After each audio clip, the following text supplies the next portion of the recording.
This is UMAR AHMED for IFL TV in association with MTK Global. I'm in the final press conference for Ryder Soroktin. With me is Luke Watkins on the undercard facing Isaac Chamberlain. How are you doing, Luke? Been a while.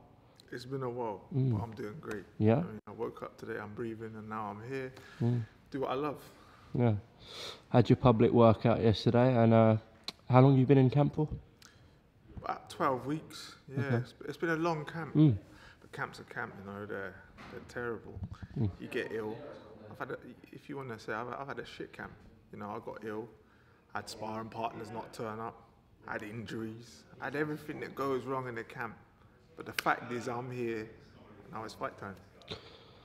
Now that's strange you said that, because all fighters, even if they've had a bad camp, would just say, you know, camp's gone well, etc. You know what fighters are like. How come you revealed that on camera? Because what's the point of lying? Life's life, isn't it? Life is what it is, no matter what. At the end of the day, come Saturday, I'm going to be in the ring. Well, if you lie to yourself, you're a fool. You know, it's one of these things. If you leave stones unturned, the only person that it's going to affect is you. So I'm honest with myself. I don't need to lie. Now, I was with Isaac a week ago, and I asked him, you know, you're both coming off losses to Okolie. Why jump back in? Why not have a couple of relatively easier fights? What's the point? I don't see the point in fighting people that necessarily the public don't know.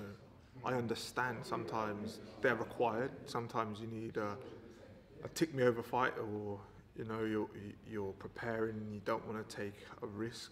But I'm not in this sport for that. I'm in this to fight names. I'm in here to build my profile, my name, and to fight the best that's in my country. And then, you know, move on from there. Similar response to Isaac, to be fair. Yeah, credit to him for that, do you know what I mean? It says something about his character. Okay. How long did you have off after the Okolie loss? Too long, because I've got a bit too much weight on. I always train, I'm always in the gym. But the intensity of training changes, you know. If there's things that come up, it's not detrimental for me to be in the gym training. You know, if there's a birthday, I'm allowed to go and celebrate someone's birthday, or if it's, you know, I went to see my parents and things like that. But in camp, that's when the sacrifices are made. You don't go to these things in this, it's right, we're doing this. So time off, I don't really know. It's more time off of the small increments, the tiny little things that you do. Eating right every single day. You know, it's no to the cake. When you're off, yes to the cake, yes to the chips. You know, it's the nice things in life. It's an interesting mix at cruiserweight. You've got the likes of Camacho, Valili, Iqbal, Craig Glover. Where do you see yourself in that mix? Right at the top. Right at the top? Yeah, absolutely. Like I just said to you, I don't lie to myself. I have to face facts. He banged me out in my last fight. End of. I don't need to sit here and bullshit you. Right now, he's the man in the division. He's just had 3 title fights back to back, claimed them all. He's the British champion. I'm not arrogant, nor am I ignorant to the fact that what he's just achieved. What happened in that Okolie fight? What went wrong? If you did get the rematch one day, what would you do different? When I get the rematch. Okay. You go back and watch the fight. There's nothing in the fight in terms of ability-wise. You know, it was early in the fight, but there wasn't much going on. It was just unfortunate. He caught me high in the head, and I couldn't recover from it. But this is boxing. Sometimes this happens. I'm not the first person this happened to. I won't be the last. And it happens, and people then have rematches, and it's a different story. So until we can rewrite history, it is what it is. So yeah, I wasn't really gonna touch upon the rematch, etc., because obviously you're focusing on Isaac this Saturday night, but you believe you'll come through this Saturday night and you'll get that rematch in the future. Yeah, definitely. The division is bumping. It's really, really bumping, I think, for cruiserweight domestically. Why wouldn't I fight him again? Why wouldn't I go and want to arch my nemesis? Why wouldn't I want to do that? Of course I would. I'm not in this, like I said, I'm not in this to fight. When you said, right now, Isaac has got my 100% full attention. He's had a lot of time out the ring since his loss to Okolie. I think it was March. Do you think that'll play a factor? Absolutely. Yeah. Yeah, mentally, he's going to be questioning things. He's got a new team around him, which will give him a sense of confidence, but at the same time, it will give him a sense of, what's the word I want to use? False security? Is that what you're trying to say? Yeah, a bit of false security. You don't know things until you've done things, you know. We fighters, we lie to ourselves. Just picking this back up, Luke Watkins. As you can see here, we have a Stuart Real yacht. Right. And this is what we are selling today at this exhibition. If you would like to... Yeah, I've lost my track of thought now. What were we talking about? I was just saying about Isaac. He doesn't know what his new skills are until he performs them in a fight. Okay. So you think this sort of new sort of team around him is going to upset him? No, I didn't say it's going to upset him. I just said until he fights and understands and confirms things that he, at the moment, only thinks, then he will know. He doesn't know yet. He's in unknown territory when it comes to that mentally. So just basically getting used to his surroundings, etc. Yeah, definitely. It's like when you start driving a new car, you know, oh yeah, I know how to drive. Yeah, you know how to drive that car with that team. But you get in a new car and it's, oh, where's this? Oh yeah. You know, it takes time to build confidence in a new thing. Okay. You know, look at any fighters and, you know, oh, that fight wasn't so well, you know, it's new, we're just getting together. Things like that. And I'm not talking I'm not making this stuff up. I'm going on facts of what elite fighters have said and what other fighters have said in past. Just want to go back to Okolie. He's received a lot of criticism for his fights with Chamberlain and Matty Askin. What's your sort of view on it? Again, it wasn't the most exciting fight, but I ain't here to judge Lawrence. He can do it. He does what he wants. My opinion as a fight fan is it was scrappy, but that's for him and his team to work out. I don't judge him. This sometimes happens in boxing. It is what it is. Do you think it's just though, the criticism? Sorry? Do you think it's just? Fans want to see blood. They want to see knockouts. Like, this is a blood sport. That's the truth. And if that necessarily isn't always the way, fans are going to get a little upset. Fans hate going to football games when their team are losing or they just keep drawing. You know, fans are leaving early. Fans want to see entertainment, and this is an entertainment business. So I think you need to entertain. Saturday night, will it be entertaining, you and Isaac? I guarantee it. We'll still the show. They should have made this main event, but it is what it is. Right? Well, I think there's a lot of fights where it's just 50-50, where it could have been all main events, to be fair. Yeah, you're right. I'm not going to lie. This is the card is brilliant. Yeah, and do you know what? I'm really chuffed to be on the card with some of these same guys. You know, they're all exciting young prospects, and myself being one of them. I'm really looking forward to being on the card with them. These are the things later on in life you go back and look at. I was on the card with such and such and such and such. You know, 5-6 years when we're all at another stage in our careers. Yeah, I'm glad to be on this card. Obviously, you feel you're going to come out on top on Saturday night. But where does the loser go from here? Are they done at the top level? Absolutely not. No? Why would they be top? This sparks so much interest is because we've both only lost once. We've both lost to now who is the British champion, who we have to say is #1 in Britain. You know, this just puts the next person at #2, #3. You know, Matty Askin aside, because I don't know what he's doing with himself.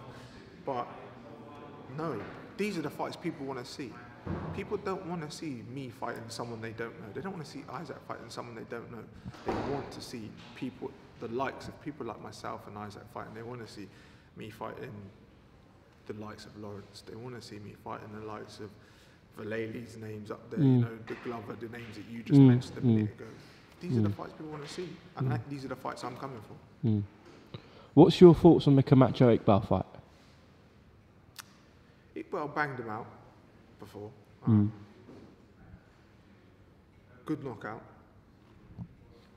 But it's one of these. Will Wadi Camacho train differently? He's got a new purpose that he's training for. Will we see a different one, or will we see the same Wadi Camacho that sometimes is a bit mischievous and messes around and doesn't give full concentration, that will get himself knocked out. Depends what Wadi Camacho turns up. Okay. I think Iqbal's a little bit heavy at the weight. When he fought for Layli, he was doing well for half the fight, then become flat. You know, it all depends how their camps go. Simon Vallily lost recently on a Matchroom Bill in Newcastle. Did you see that fight? With Glover? Yeah. Yeah. Where does Simon go from here? I don't know. Ask him. Ask him in his... Well, Isaac thinks he doesn't live the life, doesn't train correctly, etc. He's got quite a few opinions on him. Yeah. I don't know what he does and what he gets up to, but one thing I did definitely take away from watching that fight was his lack of concentration and lack of discipline. This is a disciplined sport. This is a disciplined fight game. You need that. Does he need to move away from where he is and gain a new team, new management? Well, no, sorry, not new management. Gain a new team, coach, and take himself away from the environment that may be causing the distractions. I don't know, but for me personally, I don't think it's adding value to it. As I said, it's interesting at cruiserweight. You got like the Jack Massey as well up in Manchester. Craig Glover just coming off a win, so it's a buzzing scene. Yeah. And obviously, all eyes on Saturday night with you and Isaac. Yeah, it is undoubtedly the most interesting fight at cruiserweight right now. People are very excited about it, and like I said, I think it's because we both just lost to Lawrence, and we're both willing to take this fight, and people they want to tune in. They are really interested in this fight. Just one more thing, I want to ask you about another cruiserweight fight, slightly higher profile, November the 10th, Usyk Bellew. What chance do you give Tony in that? I'll give him a good chance, and the reason I say that is he has always said about upsetting the odds and calling fights and predicting fights, and he's hit the nail on the head now a few times. So you can't argue with a man that has called it and proven it. So I give him that chance. I do think Usyk has proved to be the best cruiserweight in the world by unifying the division. Tony's now coming back down from a heavyweight, left cruiserweight as a world champion, and now it's when two world champions meet. It's very, very, very interesting. Going into like the Makabu fights and obviously the two David Haye fights, what were your thoughts? Do you think Tony could have done it then? Obviously, he proved everyone wrong. Yes. Yeah. I did think he would do that. I was shocked when he got dropped quick in that, but then he stuck it on Makabu and got him out of there quick. The first Haye fight, I, in all honesty, thought David was going to win. I think the whole country was picking Haye then. Yeah, and but like I just said a minute ago, Tony called this to a T. So I was just like, wow. And the second fight, I was lucky enough to go into camp with him, and I go on facts. And going back and looking over the facts and how he called everything, I had 100% faith in him in the second one. You just talked about sparring there.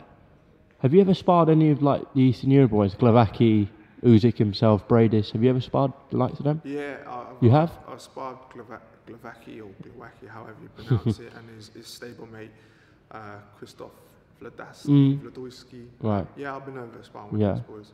What was that like? Good, great experience. That's what it's about. I think sparring guys that are at a higher level that have been around the blocks, you gain valuable experience from it. What about this time? Have you just kept it within the UK, sparring wise? No, but there was a guy come over from Poland. Oh yeah. Good guy. I think he's ranked in the top 15 in the world. I think Isaac sparred him as well. Good enough for you to share him. Yeah, good enough to share him with Isaac. Yeah, I sparred with him, and then we moved camp elsewhere and continued to spar. Okay. Listen, we've done about 15 minutes here, so I'll let you go, Luke. Just the final prediction for Saturday night, please. That a joke? What fight do you want me to predict? You and Isaac, obviously. Oh, you know how that goes down. Isaac on the ground. Okay, Luke Watkins, thank you very much for talking to IFL TV. I'm sure we'll catch up post-fight. Thank you. Thank you.